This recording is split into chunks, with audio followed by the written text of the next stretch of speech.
There's a documentary I watch from time to time, which I think is the most brilliant documentary I've ever seen. It's called Crumb.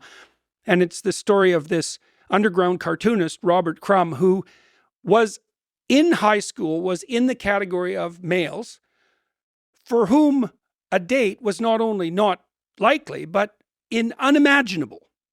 So he was at the bottom of the bottom rung, and almost all the reactions he got from females wasn't just no, it was like, are you out of your mind? Like, with that contempt, right? And then he became successful. And so the documentary is super interesting because it tracks the utter pathology of his sexual fantasies, because he was bitter and resentful. And like, if you want to understand the psychology of serial sexual killers and the like, and you watch Crumb, you'll find out a lot more about that than anybody with any sense would want to know. But then he makes this transition, and partly because he does take the heroic adventure path, and he actually has a family and children, and he's actually a pretty functional person, as opposed to his brothers, one of whom commits suicide and one of whom is literally a repeat sexual offender. It's a brutal documentary. But what he did in his adolescence, after being rejected, was he found what he was interested in. He was a very good artist. He was very interested in music,